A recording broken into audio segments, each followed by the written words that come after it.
So yeah, in the next couple weeks, we'll start growing the seedlings for the stuff we got to start indoors. A few weeks ago, we talked about like the winter projects and stuff. I've made no progress on that because of the snow, which is Oh, fine. yeah. Realistically, I need one good day, and I can do pretty much everything. So Maybe the 19th will be a good day. yeah, maybe it will be. Maybe there'll be no snow. It won't be crappy weather. So we'll Or see. at least most of it melted. Yeah, We gotta clean that fire pit, though. I think yeah, it's part of the reason a fire is so hard to start is it's just full. yeah, Can that stuff go in the compost pile that you do? Or yeah. I could. I just wondered. I've got like different types of compost piles too. Like I Mm. usually put like the dog poop and the ashes all in one, and then I have like the older chicken waste one that's like almost ready for the garden, and then like the new stuff.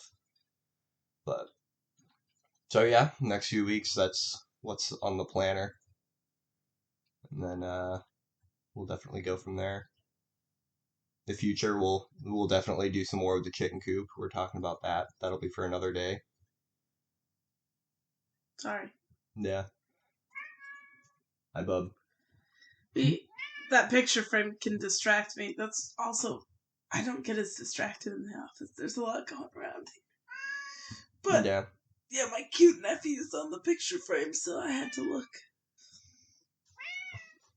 And now Bub is being obnoxious, but Bub's obnoxious regardless. So tell us, Bub, what are you doing to prep for all this food? Nothing. Nothing. He gets quiet when we directly talk to him, but if we're talking... Are you going to interrupt me again? He's so funny.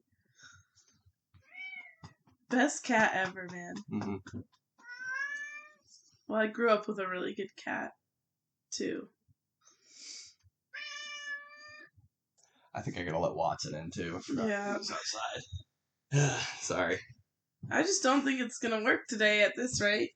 I mean, we've got some good conversation. We haven't even started the thing we were I know, but I need these animals to shut up. Rosie, you're being good. Yeah. Look at her. Babe, how did you walk by her without any pets? Because she's being good. I don't want to rile her up. See? Now she's all riled up. She would have done it anyways. Mm-hmm. Okay. Yeah, I know.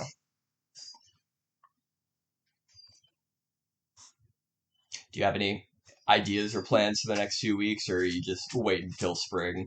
I'm just working. So am I, obviously. What would my plans be? I don't know. Have I talked about plans before? No, make your own. Talk about them. Contribute. Well, my plan is to get more chickens. Yeah, obviously. Well, I know we talked about the kind of doing like the scenario things. We did one a few episodes ago. Yeah, I'd like to wait a little bit.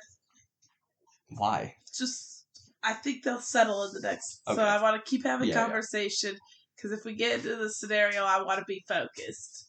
Yeah. Okay. Well. Yeah. I don't know what else we can. We'll get there to the scenario once these guys settle down. Yeah, And just keep yeah. talking about Random stuff. plans. I don't know. I haven't really thought of any part like. I mean, I will say the chicken coop ideas that you had, I thought were great. That's obviously going to be more probably like summer topics and stuff. Yeah. And I mean, there's not much we can talk about. But it would be now, cool but... to do like the before and the after of Yeah. the coop, like get good pictures of the run and everything, and then do before and after pictures. And yeah, just the coop upgrade. Coop upgrade. Yep. Yeah. I don't worry about it all being dirt because we do let them out pretty frequently. Yeah, I do too. My parents have had winter, or fall, spring, summer. Winter, it's pointless to let them out because the ground is covered in snow. I mean, until we got snow, we were letting them out. Yeah, I mean, I still let them out in the snow. They just they fall. Light snow, but if it's like the ducks love it. They'll dive into it. They're so funny. Yeah, the ducks do like it. Chickens have no interest. But yeah, I think the chicken coop will be interesting. Definitely, I've got some design ideas. Yeah, we'll obviously we'll Talk about all talk about that, it yeah. when we're actually there. But I thought that was a great idea. That'll cost some money, but that'll be all right. I think it's worth it at this I think point. it's worth it to keep them comfortable and to just Yeah, but like I've had they're to put money into it comfortable. every year maintaining it. Yeah, I think but I think it's because we go with the cheapest yeah, route, like which is fine, and they're comfortable. Like our birds are happy and they stay warm, yeah, which is what matters. But yeah, there's wear and tear every year, and I think we can design it better to where it's gonna last us a couple of years. yeah, You know. cool. And then I like the idea of like maybe half of the fence or half of the roof is angled above to keep precipitation off Yeah, the wood and yeah, siding. keep the snow out of there so it's not Mm-hmm. because that's So the they have issue. a dry spot. That's the issue we're dealing with this year. Is like in the coop, there's like a foot and a half of snow in some spots in there, and I can shovel out and clear an area for Yeah. them to like run around, but they don't have like full access to their coop because there's snow everywhere in there. So if we could have like a slanted roof covering half of it, then they'll Then have like have a cleared half, out. yeah, a Yeah. spot where there's no snow. Because, yeah, I definitely don't think the chickens like it on their feet. No. Because they'll come out, they'll eat. But if it's a cold day, they go right back in. Well, either their house or the duck house. Yep. Or that third external Oh, structure yeah. they have. Yeah, I've definitely noticed they don't like being in the snow. So and I do feel bad for them for that. But the ducks love it when it's fresh and fluffy snow falling. Like it snowed a little bit like that last night, Hmm. and all the ducks were out. Like it before dusk, and all the ducks were out. Mary was standing on top of like a little mound and just enjoying. Yeah, Mary is our what's that? they're Anaconda? called ancanas. Yeah, ancana Ancanas. duck.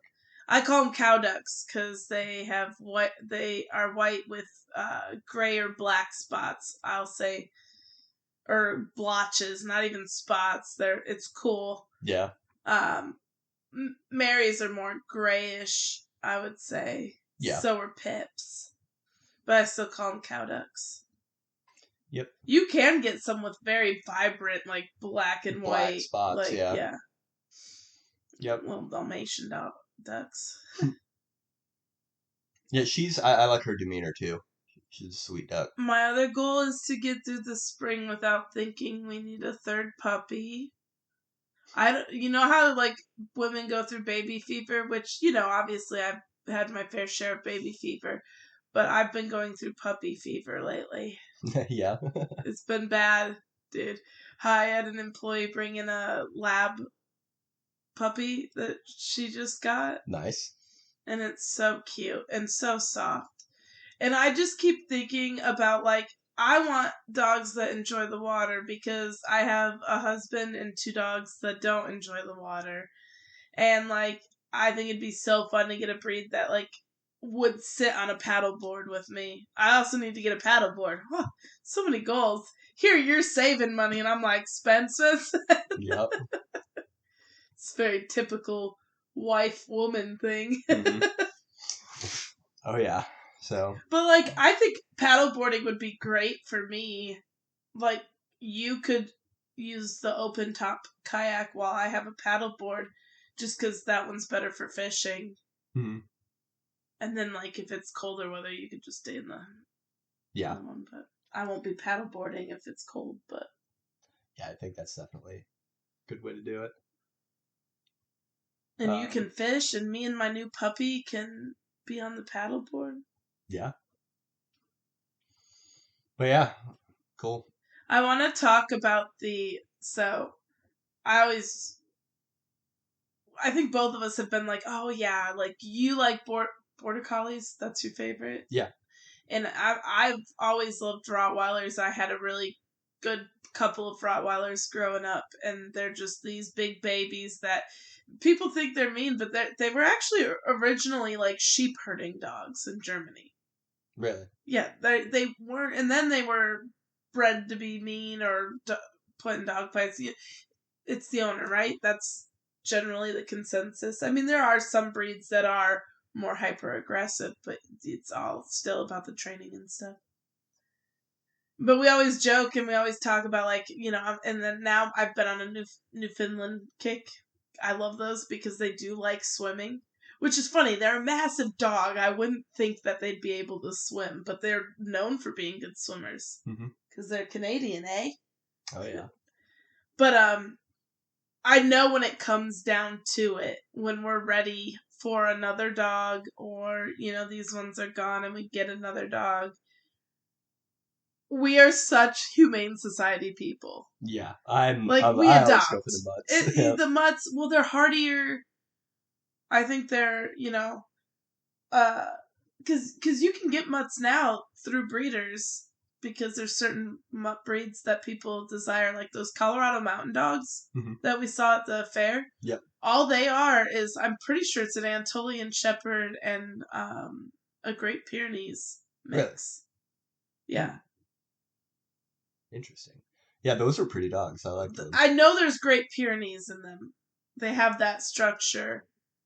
But yeah, and they make really good companion dogs for farm animals.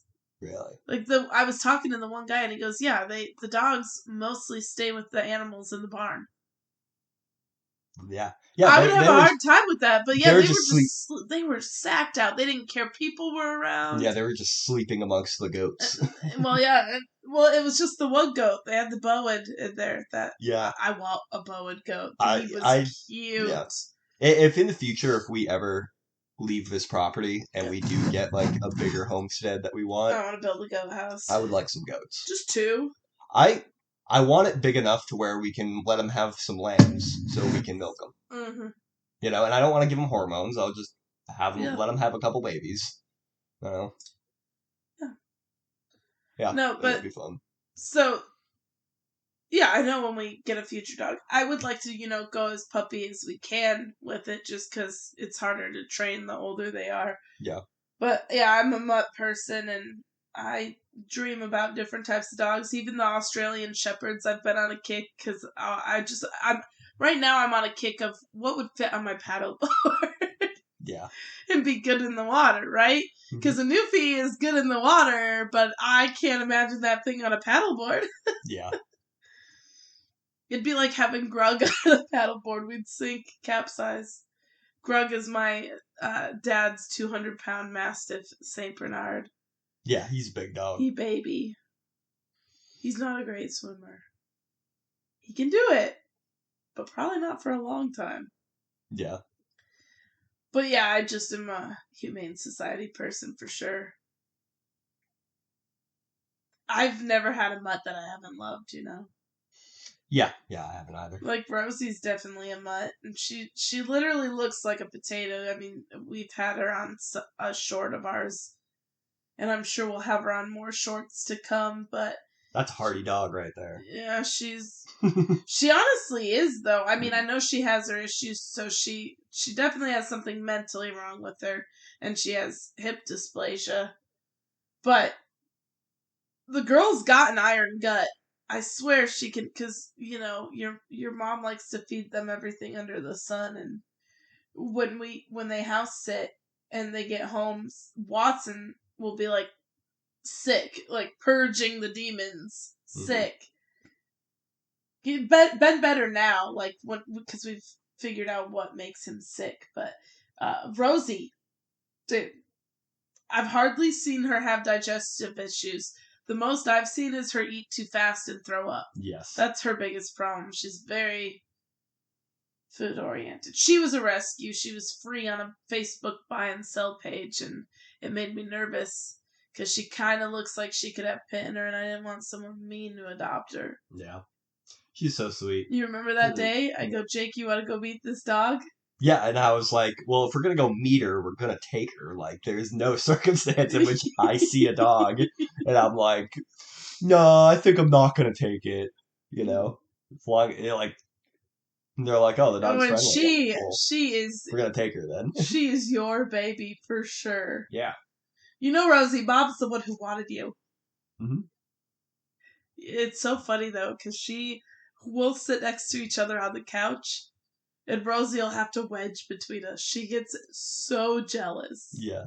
Like, it's to the point we can't even sit on the same piece of furniture without Rosie trying to get in between us.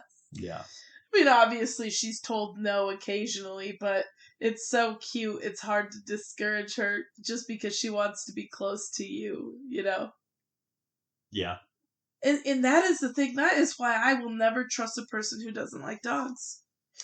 Yeah, Because that's a red flag for me. there is just this blind, loyal fucking love. Like, she loves you and me so much. Yeah.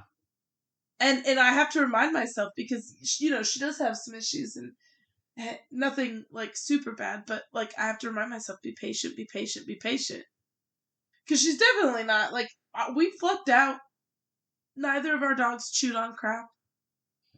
Yeah. Like, They haven't been chewers. Sometimes, Watson is anxious.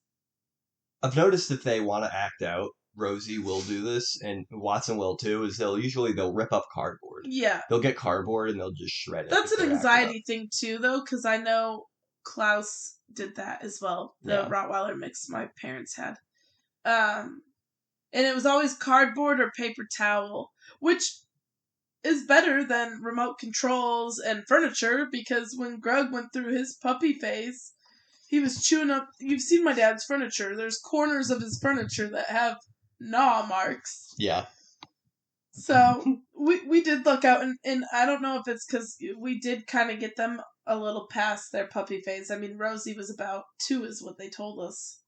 Yeah. She was probably 1.5 years. And Watson was about 6 months when we picked him up in Memphis. Our desert dog. Oh, yeah. His ears perked up when I said desert dog. You know, and I was talking earlier about the chicken food, about how I want to see if I can make a dent in supplementing the chicken food so we're not spending so much money.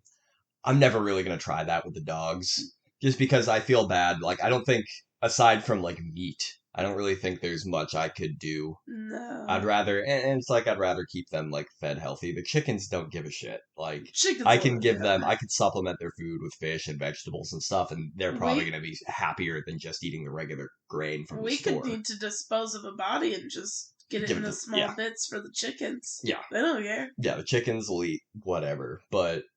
Pigs are better, though, for devouring. Like, I think pigs will eat bone and everything. Will they? Yeah, yeah. I've definitely heard of pigs can, like... Which is kind of scary. Yeah. Criminal Minds had an episode where the murderer was feeding... The only reason they found out it was him was because he had all the shoes of his victims. Yeah. Didn't that show pigs? Bones have an episode like that, too? They had a guy who was feeding bodies to the pigs. I think so. It's a pretty common theme for crime shows. Yeah. Yeah, I think that's been a thing. I think they were doing that a lot in, like, medieval times, too. Because everybody had pigs. But... yeah. Interesting. My Minecraft farm is pretty sufficient. Yeah. Got a lot of animals. Some feeding troughs. You know, I was also thinking about this, too, because we're just the topic of animals for, like, meat. Mm-hmm. Another really low, like, what I've been reading, too, and I don't know, I think this would be kind of tough. The easiest thing to raise for meat other than chickens, like, if you want to raise, like, heartier, like, red meat, essentially, is rabbits. Because rabbits... rabbits considered red meat? I don't know, but I don't know if it's red meat, but rabbits, I guess, are really low maintenance, and you can grow a lot of them, and they reproduce really quick. So I've read a lot of people, like, if you're trying to actually be self-sufficient, you can produce a bunch of rabbits every year. I mean, that's good to know, like, if we ever felt like we were going to need to be in that position to go get a couple Well, rabbits eat mostly vegetables anyway. Yeah. So it's actually really easy to produce all the food you need for them, too. But they're so freaking cute. That's what I'm saying. That'd be so hard. Dude, I would have such a hard time slaughtering a rabbit over a chicken. I think what it comes down to, though, is, like, fur. Yeah. And the eyes. Like, fur, but, like, you know, something soft that you can pet. You can't really pet chickens. I mean, we do. Yeah. And we hold them. And we love our chickens. But there is just something different about a bird versus a mammal with fur. Yeah. A rabbit's pretty damn close to like Bub, you Yeah. know. Oh, well, there's some Uh, rabbits that are about his size. I've yeah, seen the big ones. Those are probably your yeah. So I don't think I mean, if we were like surviving and we were gonna die, yeah, I would. like I, it. I would do rabbits, but So, like for example, if our country was invaded mhm. and we wanted to red dot it, Yeah. I'd get a couple rabbits, go find some secluded place in the woods, and raise those rabbits. I'm glad you brought that up because we wanted to do like that scenario Yeah, thing. yeah, That's lean actually into it. that's the scenario that I kind of thought of. So I had two, and I wanted to like feel out which one you were thinking.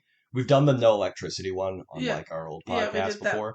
I was thinking we could either do that one again, but the new one that I kind of thought of was literally what you just described. Is let's say for this scenario here.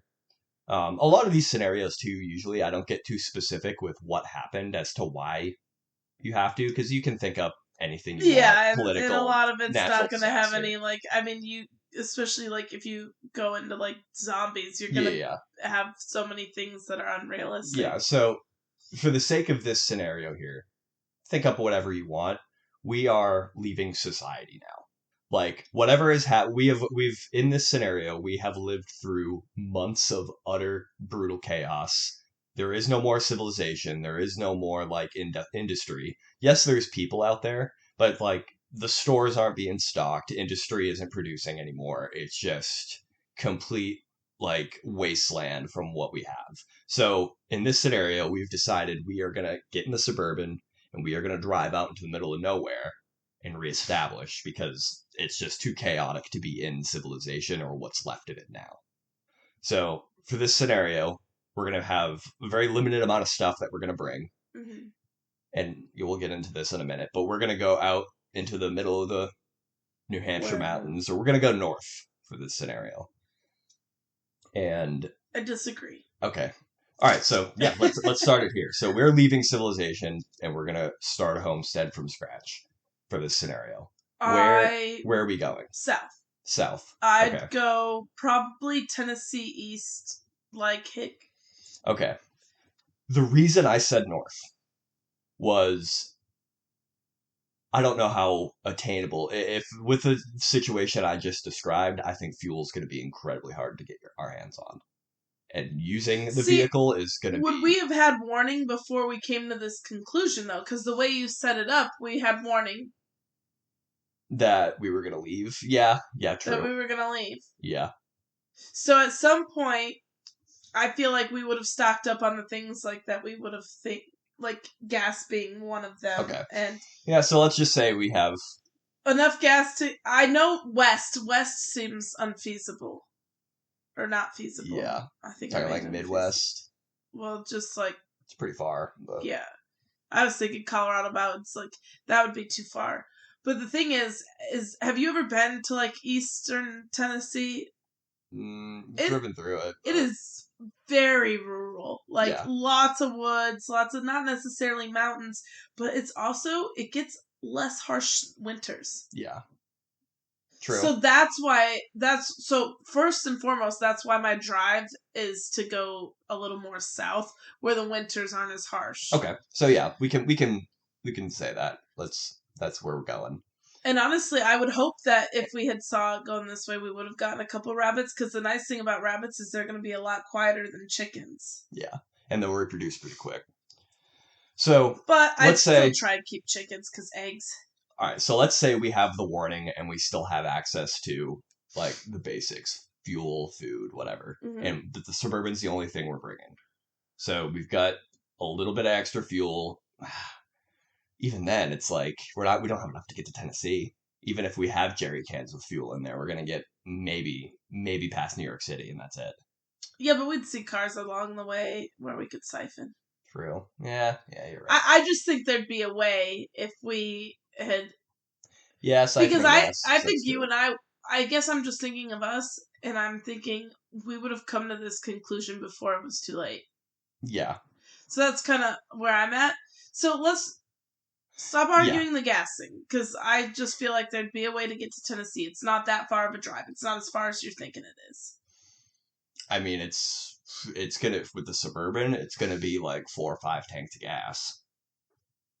and a tank of gas, and that's 20 gallons. So it's like, it's not like the reason I'm arguing the gas thing is like it does make sense for the scenario, because you can have all these assumptions here, but at the end of the day, it's like we're limited to what we actually have access to. And I mean, yes, for like the sake of the scenario, it's fun to be like, oh yeah, we have gas, we'll get there. But like, if it actually But happens, I I don't think think we you would. would be able to figure it out. Like I Yeah, do think I'd still take my chances going south yeah, because it'll be way harder up in the. yeah. In the winter, the I'm winter not. would make it brutal, but that would also mean there's going to be less people too. And Yeah. people is something, especially in this, like you want to be very weary of. All right, but let's just skip that. All right, so I obviously our camping packs, which the yeah, nice thing about that is they're pretty much set up. yeah, I think I'd probably get rid of our air mattress. There'd be yeah, to pack a little more yeah. stuff. Obviously, as many non-perishables as we could in those packs. Hand tools, Hand knives, tools. hatchets, a full axe, and a saw. Those are the four like big tools. Yeah. Just to like cut wood, make like basic structures and things like that. And then, I mean, obviously, I'm taking my dogs. They're gonna Yeah. get the best chance they can until they can't. So probably the dogs, the cat, some chickens. Yeah. If we're going off what we have right now, I would still bring And chickens. then food to get there. Like that's fishing stuff. Yeah.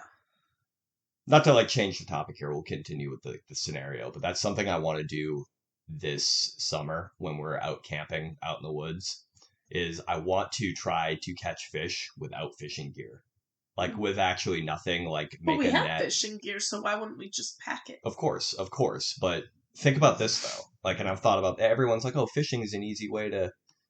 But it's like, but if you don't have a fishing rod, you don't have fishing line, you actually have nothing, and you need to get that fish out of the water. Can you do that? Do you know how? Like, could you? Do you think you could get a fish with no fishing gear? Yes. I think so too, but I think it's a little harder than you think. And No, I want to definitely think it actually would be try. harder, but I think I want to like try it. where you started building your own rope too, I feel Yeah. like we could make a net Yep. to And block I it want to off try and to then, actually like do a that. spear, like caveman style. Well, maybe not. Yeah, Yeah. we could do spear, but like I want to try to actually do that this summer. Is like, okay, we're gonna go out there. I'll find some stuff. I'm gonna see if I can make an Yeah. actual net and see if I can actually catch fish without fishing gear. Yeah. That's what I want to try to do, That'd be just cool. to see if I can. But yeah. Anyway, back to so for the scenario, we've got the Suburban, we got food, we got tools, we got the dogs, we got a few chickens. We're heading to Tennessee. We're heading to Tennessee. One rooster, so we can Yep. make sure they're breeding. Yep. So we're out in the mountains now. Found our spot, real secluded. There's no people. Plot twist. They're skinwalkers because Yep. it's Appalachia. I would say the first thing we're doing, we're gonna live out of the car wherever we're at up in this mountains. We're gonna be living out of the Suburban until we can until we're established. And right away, once we get there, we gotta bring blankets. water filter. Yeah. So right away, filtering water, and we got to secure a food source. So, I mean, obviously, I'd love to. And with the problem with these scenarios is like you don't know what's going on. Like if the chaos has been going on for this long, chances are all the animals are gone. People have already hunted them all. So yeah. But yeah, you gotta secure some kind of a food source. Which honestly, foraging and you'd be hunting everything at this point too. We'd be eating squirrels and raccoons and fucking whatever we could get our hands on. Squirrels aren't bad to eat though. No, they're not. Do that. Yeah.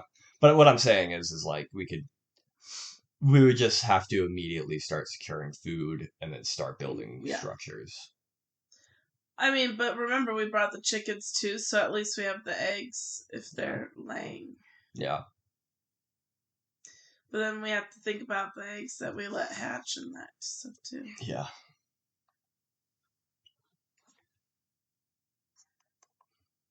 Yep. And then I would have packed a bunch of blankets though, because blankets you can stuff, you can sit on top of, because we have a bunch of blankets, so that would help us too. Just until we're set up. Yeah. And we'd have our tent. And this goes without saying, too. Yeah. Obviously, we're bringing guns. Like, we're not Oh going yeah. unarmed into this. But you can't be like, because what does every apocalyptic survival show have in it? Sometimes it's not the worst. Zombies aren't the worst thing. It's other groups of people trying to survive. Yeah, and but that at the beginning of this, that was my argument for why we should go to a maybe less desirable place. I think everybody's going to be going to the Smoky Mountains of Tennessee for the reasons you said. Oh yeah. If you flock to somewhere where there is harsh winters, you're going to drastically decrease the chances of like yeah. I still think New people. Hampshire is going to be pretty packed too. I think you'd have to go northern Maine where most of the year's harsh, but I don't want it that harsh. Yeah, I mean, but you have to balance. It's like, okay, you don't want the harsh winter. You really have to decide: do you want to deal with a harsh winter or murderous people?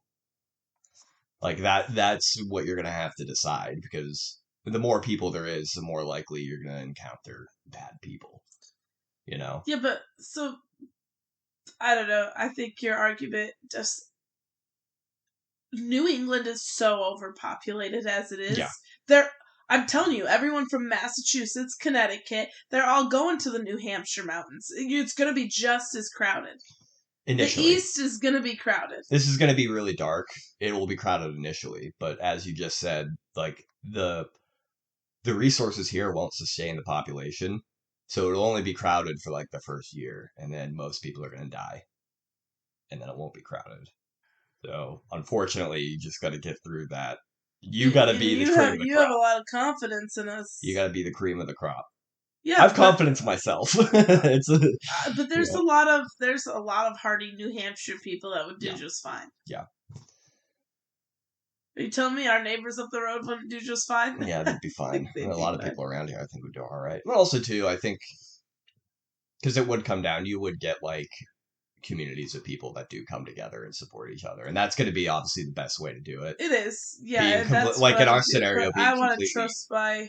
Yeah, in our scenario, being completely on our own, probably actually the worst way to do it. We would probably get overtaken and or absorbed by another group. Honestly, I know it's crazy, but our neighbors up the road, I'd be like on board with them being in my foxhole, so to speak. Yeah. I don't know. They're older. They're not going to have that much motivation to really do. That's why I'm kind of like, then that's just more work for us. Not really. That dude still climbs trees. Yeah, he does. I'm just saying they're not going to have this motivation to like as dark as it sounds, like, whereas we probably have 50 more years of life left. Yeah. They have, because, so, it was... Their motivation to stay alive isn't going to be as great as because ours. this is dark, but when I worked at my old facility, we had active shooting training. Yeah. Because it was just, unfortunately, a reality of today's world where we had to practice and stuff. And one day I was working and our hydro fitness population was talking, we'll just be targets for you guys. We ain't moving that fast if something's happening in the building. Yeah. And that's like my senior population. You know, they're like, we'll just be meat shields for you guys. It's basically what they said, and it's dark. But that's what I mean. Is like most people that age are going to see. Now, you do have the few selfish. I have one that pops into my head right now, but that would do anything not to die. Yeah. Well, because also, he fears it so bad. The fight or flight response, that's like a nervous system response. And typically most people are one or the other. Mm-hmm. And when you're facing that like moment of possible death, like you're not going to most people can't control how they're reacting. Yeah. They're either fighting or they're running away. And that's fair. You know? I think it's circumstantial. I don't know. From what I can tell, most of the time, when I get into these like scary moments, I'm typically a doer. I'm an actor. I'm trying to like control the situation, which makes me think I'm more of a fighter than I'm a flighter. Yeah, but like, how But many people actually get to experience like scary situations like you have? yeah. You know, Well, because yeah, I guess that's you have a different sense of knowing yourself in that sense because you've been in situations that have been dicey yeah. I and from I your think that's military experience. yeah. For those Yeah, yeah. listening, I and I think that's probably why my confidence is a little more than most because I understand like because I'm not like the most confident guy out there, but I certainly know that I'm a little more self-aware of like my desperate self, my desperation self than most are. And I yeah. think that's why when I like conceptualize these When have you been situations, desperate though? well, I mean, I think not so much desperate. I mean, I think it's more desperate. I think was the wrong word. I'm Yeah, talking more that's about why like I. That's the reason maybe I'm like emotion. clarifying. It's more like emotional desperation, being like just so uncomfortable and not wanting to be. Because that's the problem too. Is you're gonna like when we're talking about these scenarios, like most of the time, you're gonna go through years of doing shit you don't want to do. And I think a lot, like I see a lot of Yeah, and people I now. also think there's at the end of the day there's no way to really prepare yourself. You can like say what you're gonna do, but unique Yeah. circumstances are gonna come up that you just didn't Well, think. like But yeah, and I think what I was getting at is, and I think I can explain it a little better now. I didn't explain it well here. Is I've had to be in enough situations to where you're presented with an opportunity where the only way out of the situation is to go through something you don't want to do. And I notice so many people, especially like at the job that I have now. Like as soon as, like if you work, everybody works with people like this, where like something comes down from your boss and it's bullshit and it's dumb and they just freak out and they're adults freaking out, throwing a stink and refusing to do it. And it's like, okay, like if you're refusing to do this right now when it's a really bad situation, you're really not going to want to do it. You're not going to want to like nothing's going to make you motivated all of a sudden to do things you don't want to do if you can't do them in the comfort of right now. You know? so to clarify, you're just saying when it's a ridiculous policy and they get whiny and it's not that big of a deal. Yes. And I'm like if this is triggering you to behave like this now, when a situation is worse and it is more uncomfortable, you're not going to react accordingly. You're going to Yeah. fall apart. Because the first way Yeah. you described it, I was like, you made it sound like you had a job that made like dire decisions or something. No. But now I understand. I was just confused at first. Yeah. So But yeah, what because I'm saying is, you being in the military, you have a unique experience that you probably know more because even with the training that you guys go through and stuff, you kind of have a way of knowing more if you're going to be fight or flight. yeah, All I can do is say I think I'd be fight, but I'm not really going to know until like yeah. there's a situation. And it's not even so much like I've had a few practical experiences where it's like my adrenaline is going and I'm just like, taking it a second at a Yeah, time, you getting through the situation. But also too, when they're training you, like especially, so I was a medic. When they're training you, they're putting you in they're yelling at you, they're making you as physically uncomfortable as possible, and they're putting you in the worst mindset you can possibly be in, and then trying to get you to think through these situations. So they are recreating again and again and again this like fight or flight scenario for you. Yeah, So when it that's what actually I meant. That's why happens, I said and yeah, training because yeah, I mean I know your deployment there were dicey moments, but I wouldn't yeah, say yeah, it wasn't like like, at the oh yeah, snap of a fingers it could have turned that way, but yeah. you were fortunate nothing Oh yeah, like didn't ever. and I think everybody that kind of like deploys does that. So There's always somebody out there that's done more now, than you. and I will say, I think You know? I think I even have more of a benefit than some other people just because of my experience with family being military and police and stuff. Because I am more hyper aware of my surroundings. I know my exit points, and I will sit in and this might be dark, but like especially with active shootings being so like in the news, like I do think of my exit point or my strategy if something were to go down in a like public place or Oh yeah, something. No, I do that as well. I'm always like in public places and restaurants everywhere. I'm like, And I think about that all the time. I'm like, okay, there's the entrance that we came in, and it's like I don't know where the exit is out back, but I do think of that. I'm like, yeah. how long am I going to need to find that exit out back? Which way am I going? Like, what doors am I going to go through? Like, am I going to cut through the kitchen or am I going to go like, Well, yeah. so like, for example, the place we frequent. Mm-hmm. So I know that in the pool room, the pool table room, Yep. that's where their back Exit. exit Yeah, yeah. is, and like their storages and stuff. But I also think behind the bar you can Access get that that way area. too. Yeah. But honestly, just because that place is like smaller, I think you would almost have to have more of a fight response. I don't know that you'd be able to run. Yeah. If you're sitting That, near the door, you're probably gonna have to fight yeah, with the which we front door. normally do. Yeah. Yep. I'd just pick up those tall chairs and Mm-hmm. try. Maybe I'll get lucky and just get like some non-lethal Yeah. bullet holes. And I know it's dark. I don't think a lot of people really think about that. And I even more so thought about it when we went through those active shooter trainings at my facility, because I was there for 15 years, and they were at least doing the shooter trainings for 7 years. So I had been through like 7 of those trainings. Yeah. And the first part is the cops talking about like your situational awareness, and like the so this is a stupid reference, but on American Dad, where he has the meter on the fridge, Yeah. from like green to red. Mm-hmm. So the cops explain it like that, where cops normally always sit at an orange. They're always hyper aware. Even when they're off duty, they're at an orange. They're more at a red when they're on duty and stuff. And then, like the yellow is where everyone should be. Kind of aware of your surroundings, like, when you're passively somewhere.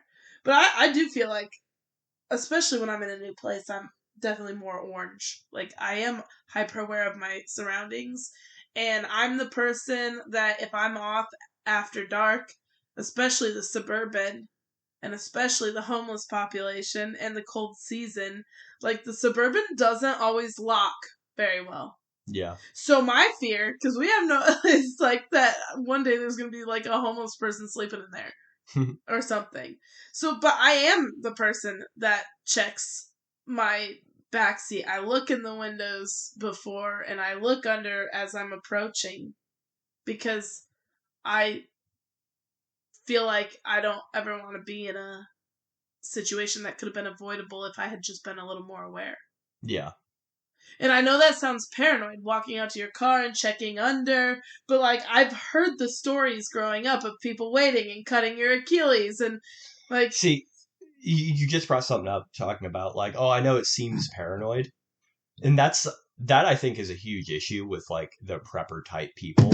Is there's the people that are into that kind of stuff, like just being prepared for like whether it's doomsday or like even like the homesteader people, kind of like what we're doing, yeah. get lumped in with like this weird paranoid preparedness. And I don't think that's necessarily a bad thing. Like there's nothing wrong with being prepared, and you can sit there and have these conversations like we're having now, Yeah. and not let it dominate your mind and your worldview. Because Yes. I have a friend who I can't have these conversations with because they'll spiral into like this dark, like they let it affect their immediate reality, and then they get into like this awful mindset. And it's like, well, that's not good. Like you still need to like I guess the purpose of having these scenario conversations that we're doing now is so we can kind of think up like realistic, like, oh, hey, if this happens, we don't really have a plan for XYZ. And then Yeah. we can kind of be like, hey, this is something we need to get right now. Like, honestly, the conversation we just had, I like it. It's a fun one. I like the idea of like getting out of New England and going to a place, but but at the beginning, I kept harping on the gas thing because I realized I don't really think we have a realistic plan if we need to leave here, but we don't have a car. And we should probably realistically think up like hey, we're gonna be backpacks on foot. Where are we going? Like plan. I will say, I think we're in a fortunate area. Yeah. Where we live right now, I think we're we in do. a fortunate area. But that's the purpose of these discussions, though, is it's to like, ooh, we might find some kind of like thing where we don't have a backup plan, and then it gets us talking. It gets us into Hear like, me out though. Yeah. This is my no car. Our cars aren't running. We have no car. Yeah. Here's my plan. Hiking packs. We take out the air mattress because we're just gonna have to sleep on the ground. That takes up too much room for practicality. Yeah, we are gonna need something like an iso mat or cardboard or something. You do need an insulator between you and the ground. If you don't, you'll freeze to death. Yeah, I understand that, but we'd bring stuff that wouldn't take up as much room. Yeah, you can probably bring like an iso mat or something like that. I do have like one of the roll up foam mats. Then with the extra space, we put some food for us, food for the dogs. Yeah. Food for at least for a couple days, and then like you said, we would start hunting right away for anything. Because even if that means these guys are eating chipmunks, because I know that's like frowned upon. Like you're supposed to let go. I wouldn't be ready to let go of my dogs in the initial days. Yeah. Not in the initial days. If it came down to it, I'd put Rosie out of her misery. She wouldn't survive, and I'd be so scared of what would happen to her and her being scared. Yeah. I would probably let Watson go free. Yeah. Yeah, I would too, because I think he could. I think he could hunt. I don't think he's ever going to betray us. Yep. Like, even if he's... I don't think he'd go far from us either. Yeah, I think he'd come back. He would last a minute. But, like, the minute Rosie was, like, I don't know, starving or something, I like to think about it because she wouldn't survive. She's not a survivor. She needs us. She's extra food. No, stop. That's what she's for. She's the emergency food. I would feed her to the chickens. Yeah. Oh, poor Rosie. She's a sweet girl. But what I'm imagining is, you know how we strapped, like, the chairs and stuff to the hiking packs? Yeah. Well, I would strap a cat carrier that we have and stuff as many chickens in it as I can. Yeah. Yeah. Like, that's what I would do. And then we would hike up the road. Yeah, into one of these, because there's a lot of, because it's pretty dense forest up there. There's a lot of water, and realistically, as long as you're near like a little body of water, you can set up a pretty like secluded camp, and still like push out on hunts and foraging, and you could at least sustain. Honestly, probably just living like a nomad, like with the backpack, set up at one spot for like a week or two, and then maybe going around, setting up at different ones. And just rotating around. Yeah. A little hard with the chickens if you plan on hatching some. But yeah, honestly, I would probably just keep the chickens we have for eggs until... I mean, the chickens and the cat carrier thing would be doable for the first movement. Initial, but eventually you're going to have to... Go. Yeah, eventually you're going to have to, like, get them in a single spot. Because that's like, I guess that's why, I don't know how true this is, but apparently that is why they domesticated chickens, was because unlike other birds, they stay in one spot. Like even in the wild, they have their nest and they don't go far from their one nest. So that's what made them want to domesticate them, was they don't like going far from wherever they're born. So. What about Bob? Oh, I know. You'd just have to be on his own. You could let him out into the wild right now and he'd be fine. As long as he has somewhere warm he could get at night to sleep, he'd just be out hunting, surviving, doing his thing. Yeah, I honestly think to give him, like, the best chance, I would leave, like, his food open on the floor. Yep. Like, and then when he ran out, like, I don't know. I think I would almost last minute, like, or just leave the basement door open. Yeah. So he could go in and out. Mm-hmm. Yep. Because I mean, even if our house like got raided, which it probably will, like, because that's what people do, but I don't think anyone's gonna fuck with a cat. I mean, unless they're really hungry, but then like you're not gonna catch Bub if Bub does not want to be caught. Yeah. I think he would very quickly, once he realizes there's nobody here and like he runs out of food, I think he'd very quickly just adapt. Yeah, he'd adapt. He'd go. He'd probably like he'd probably team up with the other like stray cats around the area. Like the cats, I think would posse up and. But I do understand that you don't that is a leisure you don't get to keep in these scenarios. Yeah. You don't get to keep your animals. I honestly think Watson though would be I think we could keep him. He'd be a good guard dog I think too. I think he'd hunt for us too. I don't think he'd go far. We wouldn't honestly. I wouldn't even leash him at this point. Like, there's no point in leashing him. Maybe to get to the initial area. I was listening to a podcast a few weeks ago, and they were talking about like early civilization, like before towns, when people were still in like that hunter-gatherer phase. Mm-hmm. Well, that's when we initially brought dogs in. That's when we started like teaming up with dogs. And it was because back then, like, you had your little tribe, but you were constantly on guard from some other tribe where the dudes would just show up and kill everybody. Yeah. And you'd be at night, you'd have your family there, you'd have a fire, but you were constantly like, is there going to be a fucking saber tooth or a horde of dudes? Or like, you're constantly worried about something rolling up and killing you. He'll alert you. And that's what the dogs did. Yeah. The dogs would alert when people were close. And plus, if a black bear was close to us and Watson barked at him, a black bear is likely to run away, unless it's starving too. But yeah, what this podcast is talking about though is like, we as people now, we've kind of disconnected from that like primal setting of like constantly being worried about something rolling up and killing us, where the dogs haven't let that. That's why they freak out when there's somebody outside, or like they hear a noise they don't like and they bark, because they're still in that like, yo, something's coming to kill us mode. Not Rosie though. Yeah. No, not Rosie. Rosie only barks if Watson's barking because she thinks that she needs to. Yeah. That picture of him is so cute. Mm-hmm. Yeah, he's a good dog. But yeah, I do like to think like I would try and keep the dogs going as long as we could. Yeah. But it would get to a point where, if they're not following us, then they're just gone. Like, Yep. I think Watson would be smart enough to get back to us, but I think she's definitely one that, because now I'm thinking about the hiking aspect, and, she would be a hazard. You would almost want, like, in a situation like this, so like we're talking about no car, we have to stay in the local area and basically get to where we're going on foot.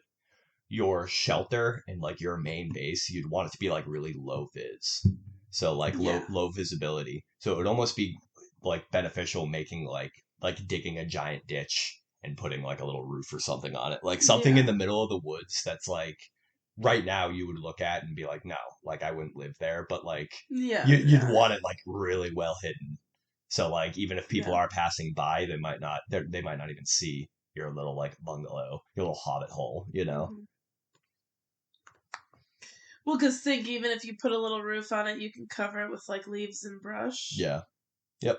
Too, and try and make it a little more camouflaged. Yeah. It would be tough during the spring when it rains, because that stuff would obviously flood, but I think that would be like an ideal winter setup. Yeah. Have like a little fireplace in there. You'd be able to heat it and it'd be good. Baby Watson. Yeah. Yeah. Oh man, I don't like thinking about losing them dogs though. Yeah, that's a very sad one. I want them to live as long as they can. Mm-hmm. And be happy. They can die of old age. That's all. Yep. I do worry about Rosie because she ain't the healthiest. She's hardy though. She's hardy. And other than her hips, she's happy, Yep. Like, her hips are a little awkward, and it requires us to do a little more for her, but she is pretty... Pretty... Like, I've never seen that dog have a bad day. Yeah. And then there's Watson, who's always whining, because his life is so hard. This big cushion in the middle of our living room. I love it. I love that they love it. It doesn't even bother me that it covers up most of the floor. We have this mattress topper in the middle of our living room, and both dogs like laying on it. covered up with a sheet. So cute.